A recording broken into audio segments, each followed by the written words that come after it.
I'm a medical doctor at the ER, and before that I was a police officer here in Finland, and before that I was in the military and went on a combat deployment to Afghanistan and later on a deployment to Iraq. So why am I now so obsessed with shooting Western on a Leica here in the middle of Finland? Well, the why isn't just that I'm following a 2025 trend, it's the thing, it has always been there. This is about a visual language of the things I've seen and how I can transform it into photography. Let's talk about it.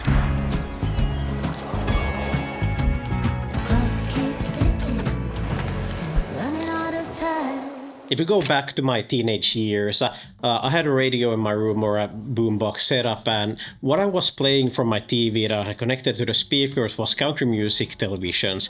And I recall it very perfectly clear because the song that was playing on repeat on that fucking channel was Lips of an Angel by Hinder. It's really good to hear your voice. Ask me still to this day if I want to take a trip down memory lane, that is one of the songs I usually put on because it's a hell of a good song.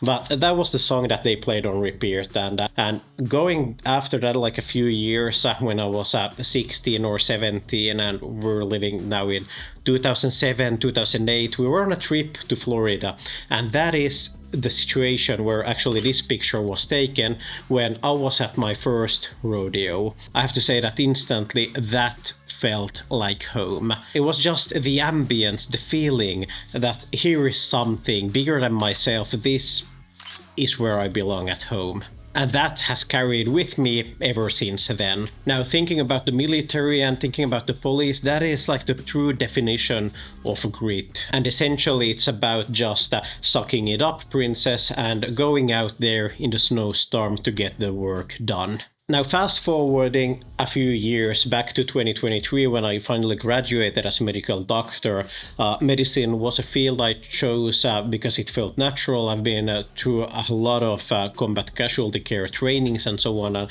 figured that this is something I want to start pursuing. And throughout all of this time, I've been hearing the quote that, let's not go into any religious discussion or anything, but I heard the quote that God has given you two hands, one for receiving and one for giving.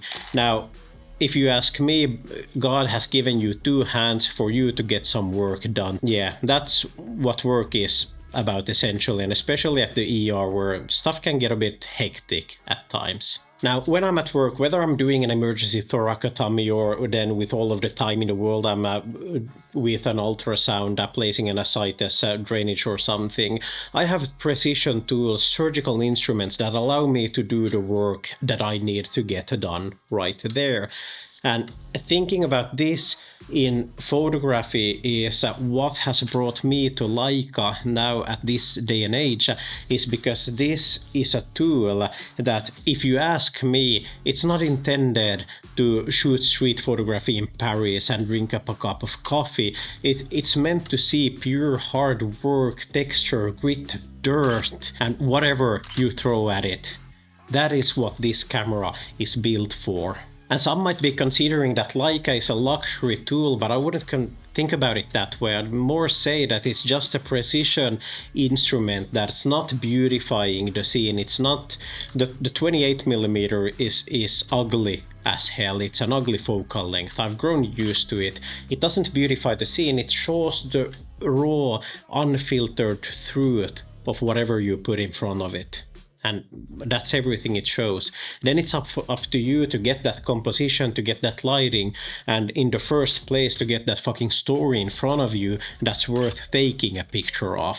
Now, some are talking about the Leica look, which might be defined as the micro contrast that is there, but that is the exact thing that allows that grit from those stories to be visible, to show the scars of whatever has happened. And the Leica is a tool that doesn't hold me back when I'm trying to create. And why I put Yellowstone in the title of this video is because it's not about the location, it's not about the TV series in a sense of the aesthetics of it, it's more about the attitude of it, of putting the work in, being honest with yourself. And so what I mean is that you don't need to live in Montana to shoot Western to find your grit.